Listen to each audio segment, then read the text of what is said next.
안녕하십니까. 맥체인 성경 읽기 창세기 38장, 마가복음 8장, 욥기 4장, 로마서 8장입니다. 첫 번째 창세기 38장, 유다와 다말의 이야기, 본문 이해에 도움이 되는 배경과 맥락을 소개합니다. 창세기 38장은 유다와 그의 며느리 다말 사이에 벌어진 사건을 기록하며 이스라엘 역사에서 중요한 인물인 베레스의 출생 배경을 다룹니다. 유다는 큰아들 엘이 다말과 결혼했으나 악함으로 죽게 되고 둘째 아들 오난도 형의 이름을 잇는 책임을 거부하여 죽임을 당합니다. 유다는 셋째 아들 셀라가 성장했음에도 다말에게 남편으로 주지 않았습니다. 이에 다말은 창녀로 가장하여 유다와 동침하고 그의 도장, 끈, 지팡이를 담보로 받습니다. 후에 다말이 임신한 것이 드러났을 때 유다는 그를 처벌하려 했으나 자신의 물건을 확인한 후 그가 나보다 옳도다 라고 고백하며 자신의 잘못을 인정합니다. 이 장은 인간의 죄와 약점 속에서도 하나님의 섭리가 이루어지는 과정을 보여줍니다. 본문의 중요 구절을 소개합니다. 창세기 38장 26절, 유다가 그것들을 알아보고 이르되 그는 나보다 옳도다. 내가 그를 내 아들 셀라에게 주지 아니하였음이로다 하고 다시는 그를 가까이 하지 아니하였더라. 본문을 적용하는 데 도움이 되는 가이드라인입니다. 오늘날 우리는 인간의 연약함 속에서도 하나님의 구속 계획이 이루어진다는 사실을 기억해야 합니다.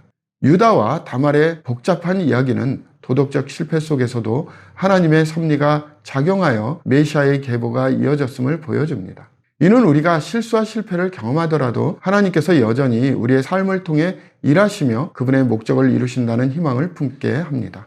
두 번째, 마가복음 8장, 믿음과 제자도의 도전. 본문 이해에 도움이 되는 배경과 맥락을 소개합니다. 마가복음 8장은 예수님께서 제자들에게 믿음과 제자도의 본질을 가르치시는 장면을 기록합니다. 예수님은 칠병이어 기적을 통해 4,000명을 먹이시며 하나님의 풍성하신 공급을 보여주십니다. 바리새인들이 표적을 요구했을 때 예수님은 이 세대가 어찌 표적을 구하느냐며 그들의 불신앙을 책망하셨습니다. 이후 제자들이 떡이 없음을 염려하자 예수님은 너희가 아직도 알지 못하며 깨닫지 못하느냐라고 물으시며 믿음의 부족을 지적하십니다. 이어 베드로는 예수님을 주는 그리스도이시니이다 라고 고백했으나 예수님의 고난과 죽음을 반대하며 꾸지람을 받습니다. 이 장은 예수님을 따르는 제자의 길이 고난과 자기 부인을 포함한다는 것을 강조합니다. 본문의 중요 구절을 소개합니다. 마가복음 8장 29절, 또 물으시되 너희는 나를 누구라 하느냐?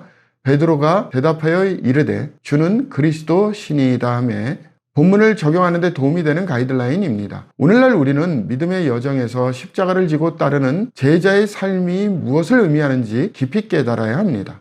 예수님은 제자들에게 자기 부인과 희생의 길을 요구하셨으며 이는 우리도 세상의 가치보다 하나님 나라를 우선시하며 살아야 함을 가르칩니다. 믿음은 단순히 고백으로 끝나지 않고 삶의 모든 부분에서 예수님을 따르는 헌신으로 나타나야 합니다. 세 번째, 욥기 4장 엘리바스의 첫 번째 논박. 본문 이해에 도움이 되는 배경과 맥락을 소개합니다. 욥기 4장은 욥의 친구 엘리바스가 욥의 고난에 대해 첫 번째 논박하는 내용입니다.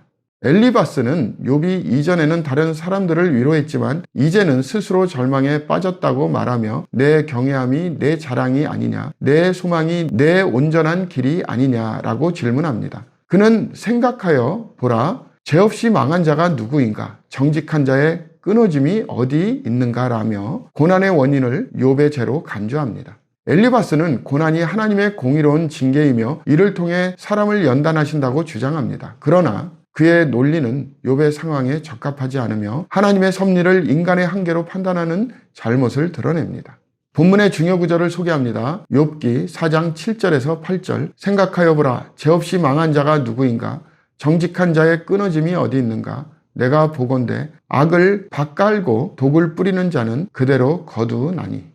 본문을 적용하는 데 도움이 되는 가이드라인입니다. 오늘날 우리는 고난받는 사람들에게 쉽게 판단하거나 정죄하지 말고 공감과 하나님의 지혜로 그들을 대해야 함을 배워야 합니다. 엘리바스는 욥의 상황을 인간적인 논리로 해석하며 위로보다 비난을 더했습니다. 이는 우리가 고난 가운데 있는 사람들에게 섣부른 판단보다 진정한 사랑과 겸손으로 다가가야 함을 가르칩니다.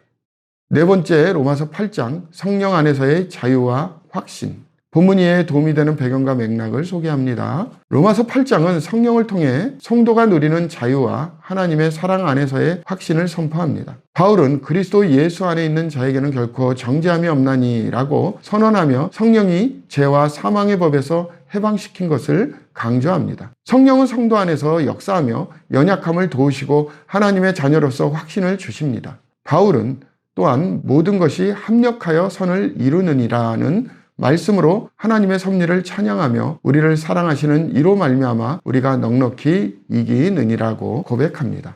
마지막으로 바울은 어떤 피조물이라도 우리를 우리 주 그리스도 예수 안에 있는 하나님의 사랑에서 끊을 수 없으리라며 하나님의 사랑의 확실성을 선포합니다. 본문의 중요 구절을 소개합니다. 로마서 8장 28절 우리가 알거니와 하나님을 사랑하는 자 곧 그의 뜻대로 부르심을 입은 자들에게는 모든 것이 합력하여 선을 이루느니라. 본문을 적용하는 데 도움이 되는 가이드라인입니다. 오늘날 우리는 성령 안에서 죄와 사망의 권세로부터 자유를 누리며 하나님의 사랑 안에서 확신을 가져야 합니다. 성령은 우리를 하나님의 자녀로 인치시며 어떤 상황에서도 하나님의 사랑이 우리를 떠나지 않음을 보증합니다. 이는 우리가 두려움과 불안 속에서도 성령의 인도하심을 신뢰하며 담대히 하나님의 뜻을 따르는 삶을 살도록 격려합니다. 감사합니다.